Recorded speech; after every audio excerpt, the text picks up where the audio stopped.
view. So let's go ahead and get started. So this is just a general, you've done this all before, we're just going to kind of review it so that we're feeling more prepared moving forward. So for step number one, okay, there's 4 steps that I kind of want you to get written down when you're solving equations. So if you need to pause the video to get these written down, go for it. So the first step is to simplify each side of the equation by distributing and combining like terms. Okay, so we want each side fully simplified, so we don't want to have 2 terms with x's in it on one side and so forth. For step number 2, we want to gather the variables to one side of the equal sign. So we're going to take them and we're going to bring them all over to one side of the equal sign. For step number 3, we're going to use addition or subtraction to cancel out the constant. So the constant is the thing that's just a number. So we have our constant maybe being added or subtracted to our letters. Okay, we want to get rid of that first by doing the opposite operation. And the last step is to use multiplication or division to cancel the coefficient. Now remember that the coefficient is the thing that's being multiplied by the letter. So we need to multiply or divide to get rid of it. Okay, so those are kind of the steps. I do want you to actually have those written down. I'll be checking that they're written down. So let's take a look at number 1. So if you didn't quite have time to get it written down, that's okay. You should be pausing the video so you can get that completely written down. Let's take a look at number 1. So for number 1, we want to combine like terms. So we have x and we have 5x. So x plus 5x. I need to combine those terms, and that gives me 6x minus 5 is equal to 1. So now I want to go ahead and this minus 5, I can skip step 2 because all of my letters are already on one side. So what I'm going to do is I'm going to add 5 to both sides. So then I get 6x is equal to 1 plus 5 is 6. So now I wanted to divide to get rid of that coefficient. So I'm going to go ahead and I'm going to divide both sides by 6. 6 divided by 6 is 1. So I get that x is equal to 1. All right, I want you guys to go ahead and try number 2 on your own. It's really similar. The only hint I'm going to give you is remember when you take 3a minus 4a, that's just going to give you a negative a. Okay, because we're subtracting a bigger number, so our answer is going to be negative. So go ahead and finish number 2 for me. Let's take a look at number 3. I forgot it was still on this page. So let's take a look at number 3 and number 4. So for number 3, we want to go ahead and we want to distribute that stuff in. So we want to take 12 and distribute it in. 12 times 2 is equal to 24. 12 times a negative x is equal to negative 12x. And that's equal to 36. So remember when you distribute, you have to multiply it to each thing. The next thing I want to do is I want to cancel out this constant. What's a positive 24? So to cancel it out, I need to subtract 24 from both sides. So I'm going to go ahead and subtract 24 from both sides. So notice that when I subtract 24, that's going to cancel this out. So all I'm left with on this side is a negative 12x. And then 36 minus 24 is going to be 12. Last but not least, I want to get rid of that negative 12. The negative 12 is being multiplied by the x. So to get rid of it, I'm going to do the opposite, which is divide. And then I get 12 divided by negative 12, which is a negative 1. Taking a look at number 4. For number 4, we need to get our x's onto the same side. So what I like to do is I like to take the little amount of x's and bring them over to the larger amount. So I notice that I have a negative 2x here. So I'm going to go ahead and I'm going to add 2x to both sides. So now I'm only going to add x with x over here. Okay, I'm not going to worry about adding the 2x with the 11 because I can't, because 1 has an x. So 6x plus 2x gives me 8x minus 11, and now that's going to be equal to 5. So now I'm going to continue solving this for x. So I want to get rid of this minus 11. So since it's minus, I need to add 11 to both sides. So then I get 8x is equal to 16. 8 times x. So now I'm going to go ahead and divide both sides by 8. 16 divided by 8 is equal to 2. So that's how you would go ahead and solve that one. Let's take a look at number 5. Okay, so for number 5, we're going to have to start with step number 2, where we need to get our p's to the same side. So I'm going to take the smaller amount of p's, which is 8p. Now that's a positive 8p. So in order to get it over to the other side, I need to subtract 8p. So then I get negative 2, And now I'm only going to add the p terms together. So I have 10p minus 8p is 2p. And that's equal to negative 1. So now I need to take this minus 2 and I need to bring that over to the other side. So I'm going to do the opposite and I'm going to add 2. So then I get 2p is equal to 1. Last but not least, I'm going to divide both sides by 2 and I get that p is equal to 1/2. I want you guys to go ahead and try number 6 on your own for me, please. Okay, so let's go ahead and let's do these next couple. That down, and you bring that down. Okay, so let's take a look at number 7.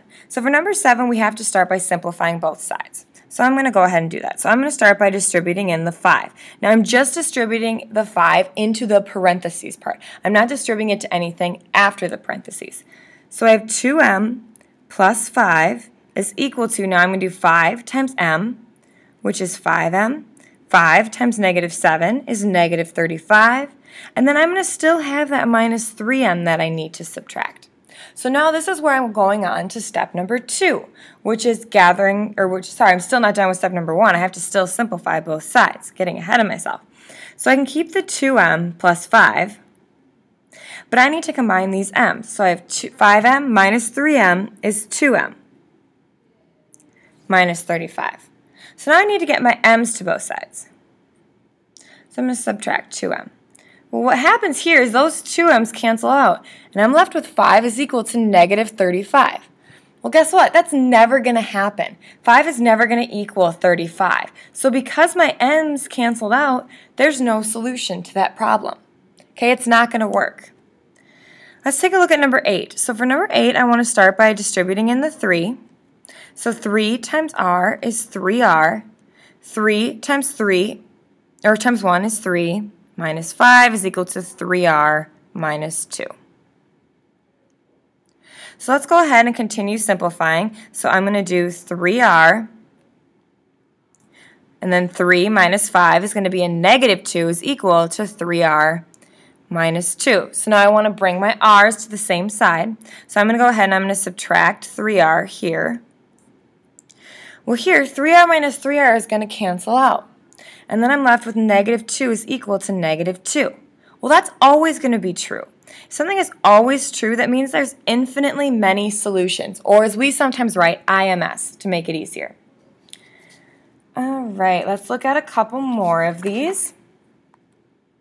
So, next, taking a look at number 9 and number 10. So these ones are a little bit tricky because there's fractions involved. Okay, so what we need to do is we need to write these so we just reviewed adding and subtracting fractions. So if you remember, when you're adding and subtracting fractions, you have to be able to have the same denominator. Well, this is the same as 1x, so I'm going to write 1x a little bit differently. I'm going to write 1x as 2 over 2x. Okay, I'm going to write 1x as 2 over 2x. So we have negative 10 is equal to, now that we have the same denominator, we can go ahead and add the numerators.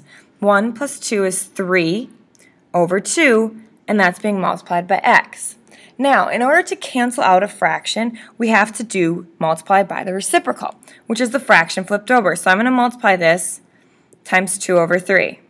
So multiply this times 2 over 3. So these 2's are going to cancel, and these 3's are going to cancel, and I'm just left with x. Then here I have a negative 10 times 2, which is a negative 20. Then I'm going to divide that by 3. And that's your final answer. You could write it as a fraction if you want to, but you don't have to. Let's take a look at number 10 and simplifying this out. So the first thing we want to do is distribute that in on both sides of the equation. So 4 times 2 is going to give us 8r. 4 times negative 8 is going to give us negative 32. Now we're taking in that 1/7 and multiplying it in. So 1/7 times 49. So that's the same. 1/7 is the same as dividing by 7. So 49 divided by 7 is going to be 7r. Okay? 70 times 1 divided by 7, or 70 divided by 7, is just 10. So now I want to go ahead and gather my r's onto both sides. So I'm going to subtract 7r from both sides. So then here I have negative 32 plus r, because 7r minus, or 8r minus 7r is r, so r minus 32 is going to be equal to 10. So the last thing I want to do is add 32 to both sides. And when I do that, I get that r is equal to 42. Alright, oops, I forgot some down here. Alright, let's take a look at those cross multiplication problems. So I'm going to do one, and then I want you to try one on your own. So whenever you have two fractions set equal to each other, the easiest thing to do to solve them is to cross multiply, which means I'm going to take the diagonals and I'm going to multiply them. So 3 times x is going to give me 3x. Then I'm taking 2 and I'm multiplying it by x minus 2. So I'm going to take that 2 and distribute it in. So I have 3x is equal to 2 times x, which is 2x, 2 times negative 2, which is negative 4. So now I'm just going to continue solving this equation. So this is a positive 2x. So I'm going to subtract 2x from both sides. Here I'm left with x, and that's equal to a negative 4.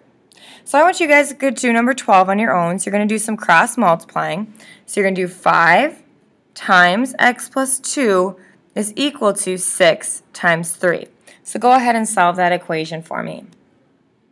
Alright, let's take a look at these word problems. So your school building is building a new computer lab. 400 square feet of the lab will be available for computer stations. So I'm going to let x equal the number of computer stations.